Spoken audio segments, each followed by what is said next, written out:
Radio Noida लोकमंच 91.2 FM पर मैं विनोद शर्मा आपका स्वागत करता हूं। हमारा साप्ताहिक कार्यक्रम खास मुलाकात।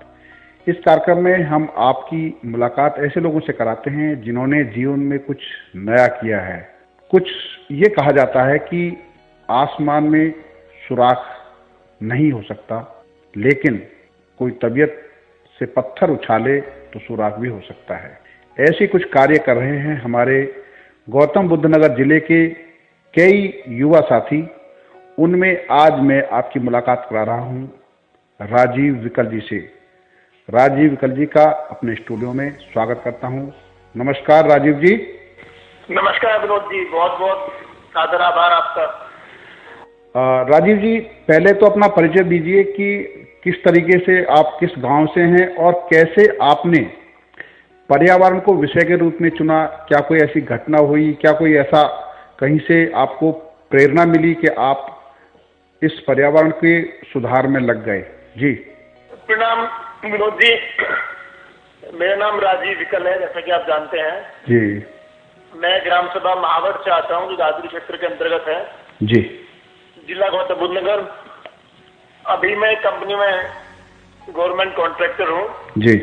इंद्रप्रस्था गैस लिमिटेड, जो कि पीएनजी सप्लाई करते हैं हम लोग। नोएडा, ग्रेटर नोएडा में कार्यरत हूँ। जी।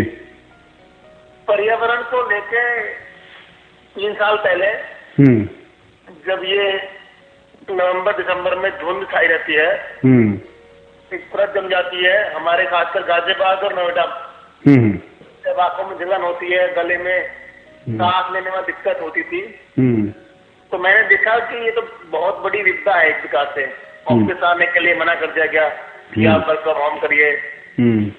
बच्चों का भी बहुत बुरा हाल हो गया। तो मैंने तब सोचा कि क्यों ना इस विषय पे कुछ कार्य किया जाए। आखिर ये धुंध जो छा रही है हमारे आसपास, जो ये हवा में जहर घुल रहा है, क्या कारण इसके हो सकते हैं और हम इसको कैसे दूर कर सकते हैं, क्या उपाय है इससे निदान पाने के लिए। जी। तो तब मैंने इस विषय को चुना कि हमें जिस तरह पे हम लोग आए हुए हैं, जिस हवा को हम अपनी सांसों से ले रहे हैं, उस हवा को शुद्ध करने का हमारा भी कर्तव्य बनता है। जी। तो तब मैंने जाके इस विषय को चुना। जी। तो इसमें किस तरीके से आपने शुरू किया प्रयास और कितने साथी इसमें जुड़े और कैसे आप काम करते हैं, ये भी हमारे श्रोताओं को बताइए। जी। जी जी बिल्कुल। इसमें हम लोग जो है, हमारी एक टीम है। टीम में अपने 7 लोग हैं हम। जी। जहाँ पर भी प्लास्टिक के डंप का मलबा इकट्ठा हुआ रहता है, प्लास्टिक हुआ, टायर हुआ, हार्ड प्लास्टिक, छोटा पॉलीथीन, ये सिंगल यूज जो पेपर प्लास्टिक होता है, लाइक कप है, चम्मच है, उस तरीके से जहाँ पे भी ये डंप हुए हमें मिलते हैं सार्वजनिक स्थल पे, हम उस स्थल को, उस पूरे मलबे को, प्लास्टिक को, डंप को हटा करके वहां पेड़ लगाते हैं। और अगर कहीं पे हमें इस तरीके से प्लास्टिक के डंप में आग लगी मिलती है नोएडा, ग्रेटर नोएडा, गाजियाबाद के क्षेत्र में, हम उस आग को तुरंत बुझाते हैं अपने स्तर पे। और आग अगर भीषण रूप ले लेती है तो फायर ब्रिगेड की सहायता से हम उसे तुरंत बुझाते हैं। और उन जगह को चिन्हित करके अथॉरिटी और पुलिस विभाग की मदद से चिन्हित करते हैं कि यहाँ पे भविष्य में दोबारा ऐसी घटना ना हो। होर्डिंग बोर्ड लगवाते हैं, कृपया मलबा ना डालें, कृपया आग ना लगाएं। और कुछ लोगों को प्लास्टिक अवैध रूप से डंप करने के लिए हमने कानूनी कार्रवाई उनके ऊपर कराई गई। अब वो जगह बिल्कुल साफ है। ऐसी अप्रोक्स 12 से 14 लोकेशन है जहाँ पे हमने पहले प्लास्टिक के ढेर देखे थे, बहुत बड़े बड़े। अब वो हरे भरे पेड़ों के रूप में लहरा रहे हैं वो जगह। वहाँ पे छोटे छोटे पोखर खुदवा दिए, पेड़ लगा दिए गए हैं। जी। तो ये लोकेशन थोड़ा सा हमारे श्रोता को बताइए, ताकि लोग अगर आते जाते देखें तो पता लगे कि हाँ, यहाँ पहले प्लास्टिक के ढेर लगते थे और आज की डेट में कैसे बदलाव। जी जी। ये एक लोकेशन, एक मूर्ति से पहले जो रोजा गोल चक्कर जिसे हम कह सकते हैं। हाँ जी, हाँ जी। कि ये चेरी काउंटी के बिल्कुल सामने एक गोल चक्कर है। हाँ हाँ। वहाँ पे साया का ऑफिस अभी खुल चुका है। उस ऑफिस के सामने अथॉरिटी की एक ग्रीन बेल्ट पड़ी हुई है, जो कि अभी बिल्कुल ओपन है। उसमें पहले प्लास्टिक के डंप ये लोग गाड़ी से उतार देते थे, वहाँ पे हमने पेड़ लगवा दिए हैं आग बुझवाने के पश्चात। अच्छा। आग भी बुझवाई वहाँ पे और प्लास्टिक का मलबा हटवा के वहाँ पेड़ लगा दिए। अप्रॉक्स 30 पेड़ वहाँ पे लगवाए गए। और एक लोकेशन आपका ये रुबवास गांव वाला जो बाईपास है जी, वहाँ पे दादरी का बिजली का बहुत बड़ा सब स्टेशन है। वहाँ ग्रीन बेल्ट थी पहले, अभी भी ग्रीन बेल्ट है, लेकिन कुछ एरिया में आग लगा दी गई थी प्लास्टिक में, जिसकी वजह से 14-15 पेड़ भी जल गए थे, बिल्कुल राख हुए थे। हमने उस जगह को भी आग बुझवा के वहाँ पे पेड़ लगवाए और तारबंदी कर दी उसकी, वो जो खंबे होते हैं उस तरीके से, ताकि कोई इसमें अंदर ना जाए पशु या कोई नुकसान ना हो। एक हमारा गाजियाबाद में है सर, जो बोपरा रोड पे है, क्लियर के ठीक सामने मैन एंट्री गेट पे, वहाँ पे भी इस तरीके से बहुत बड़ा मलबे का ढेर था, आग लगी हुई थी।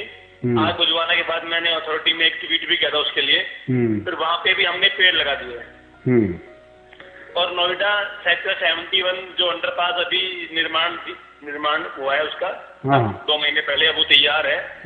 जैसे ही आप उससे पूर्वी दिशा से आएंगे और बाहर निकलेंगे, बाहर निकलते ही सेक्टर 52 मेट्रो के नजदीक में प्लास्टिक का डंप था, वहाँ पे भी हमने वही कार्य अपना किया, पेड़ लगा दिए। अब ना तो वहाँ पे कोई मलबा डालता है, सबसे पहली दिक्कत थी मलबा डालने की। जब लोगों ने वहाँ बड़े बड़े पेड़ देखे तो लोगों ने अपने आप वहाँ से मलबा डालना बंद कर दिया।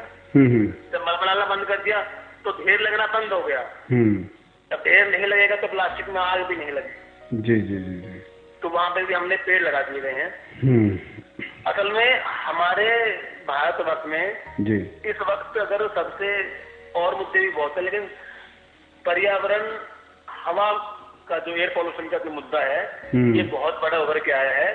2012 में चाइना में 10 लाख लोग हवा के जो हमारी हवा है एयर पोल्यूशन की वजह से मरे थे, जबकि भारत में 2012 में वो आंकड़ा 6 लाख था।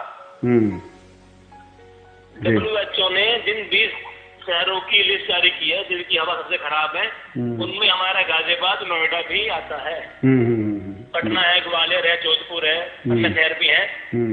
और मेरे अनुमान के मुताबिक उत्तर भारत की हवा ज्यादा खराब है। यहाँ की नदियों को नालों में तब्दील कर दिया है, जो फैक्ट्रीज है जिनकी जो डाइंग उद्योग है, इस तरीके से। सर हमारा प्रयास है कि पर्यावरण के लिए, हवा के लिए हम कुछ कर सके जमीनी स्तर पे, तो हम इस तरीके से हवा को साफ करने में अपना सहयोग दे रहे हैं। जी। आपकी टीम में जो लोग हैं वो क्या प्रोफेशनल काम करते हैं? मैं चाहूंगा कि आप उनके नाम भी इसलिए लें ताकि लोग जाने कि उनके इर्द गिर्द ऐसे सिपाही भी काम कर रहे हैं जो चुपचाप आपकी हवा को साफ करने का काम कर रहे हैं। जी जी जी जी, वो सब अपने अपने कार्यरत हैं। विक्रांत तोंगड़ जी हैं एक, तो हमारे ग्राम भनौता से हैं जी, वो बहुत बड़े एनवायरमेंटलिस्ट हैं। हाँ हाँ।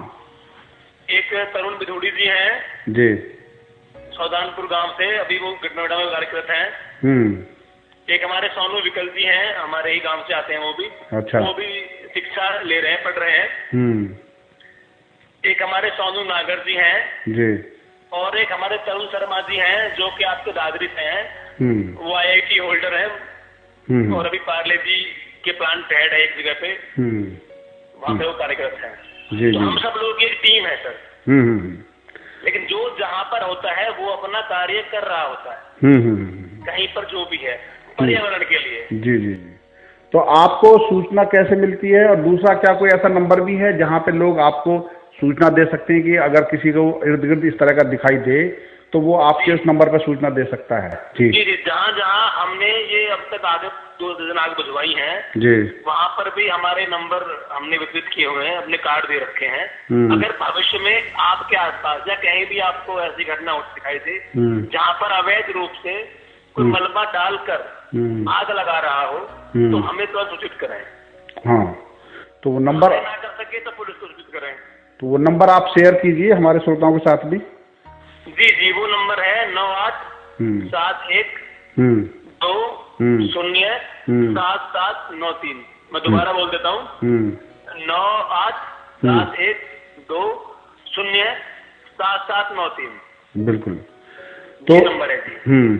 तो एक चीज तो ये आपने खुद टीम बनाई और साथ में एक जगह को साफ करके और एक संदेश दिया कि आप लोग कूड़ा ना फैलाओ, और साथ में जो प्लास्टिक है खास तौर पर वो इतनी खतरनाक है कि वो आदमी की जान ले लेती है, ये आपने मैसेज दिया जी।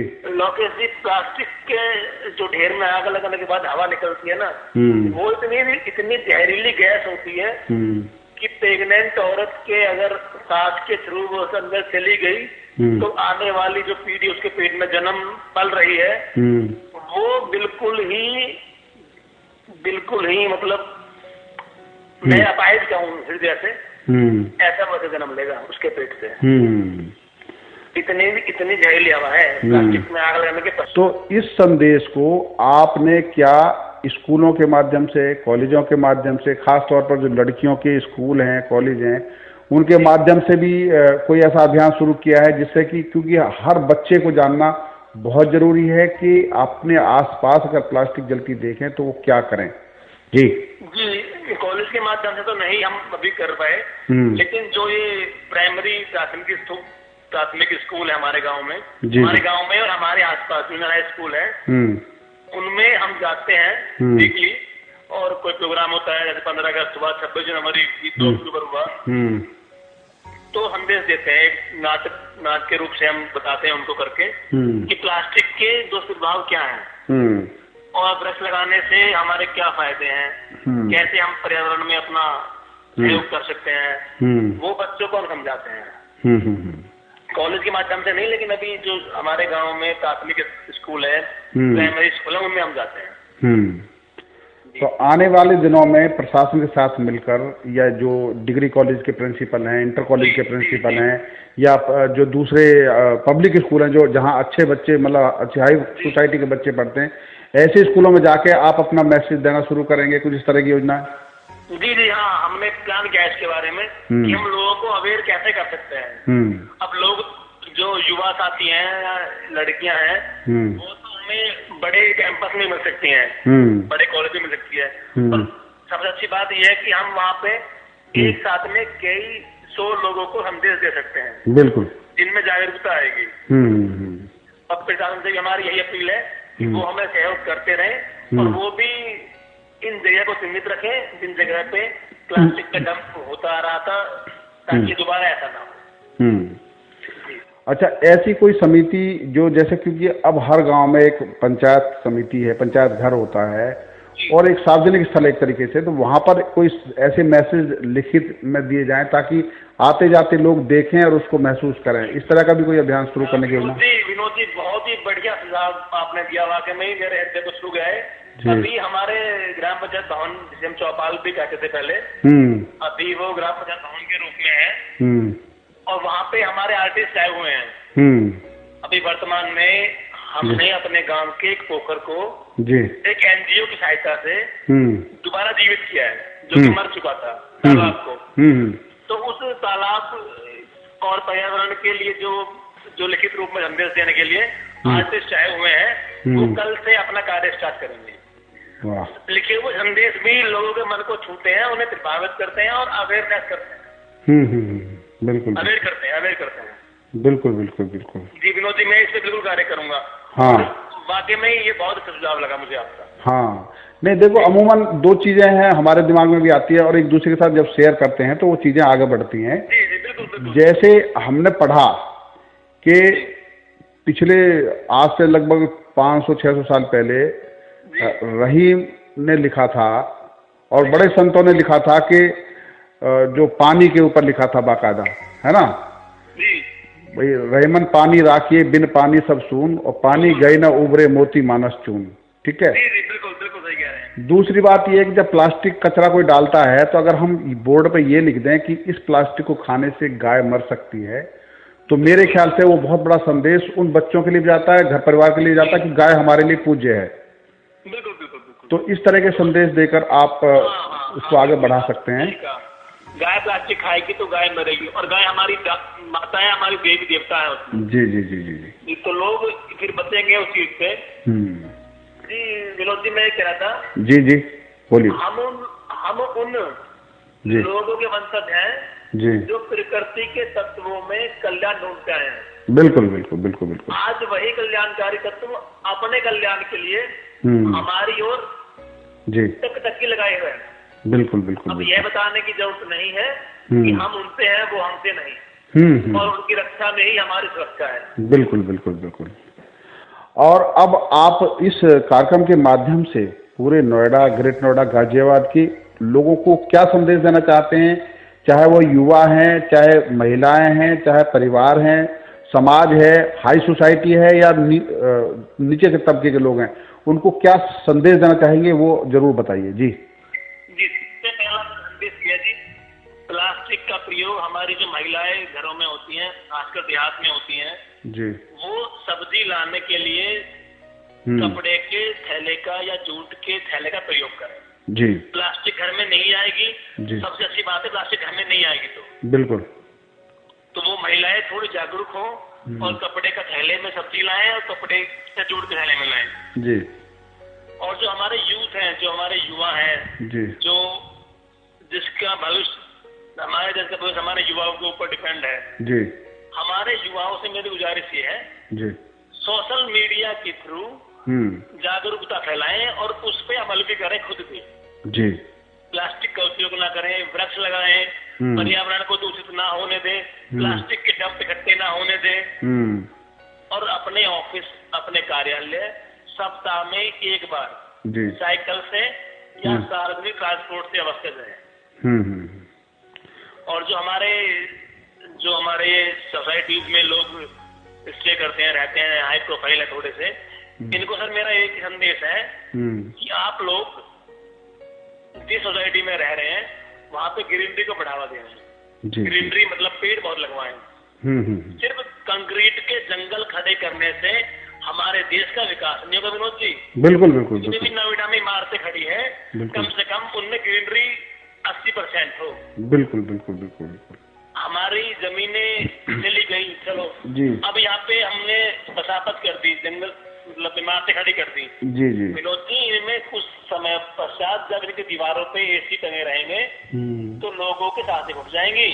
बिल्कुल। तो मेरी गुजारिश ये है उन लोगों से, प्लीज आप ग्रीनरी को बढ़ावा दें, अधिक से अधिक वृक्ष लगाएं और प्लास्टिक का उपयोग कम से कम करें। यही संदेश है मेरा।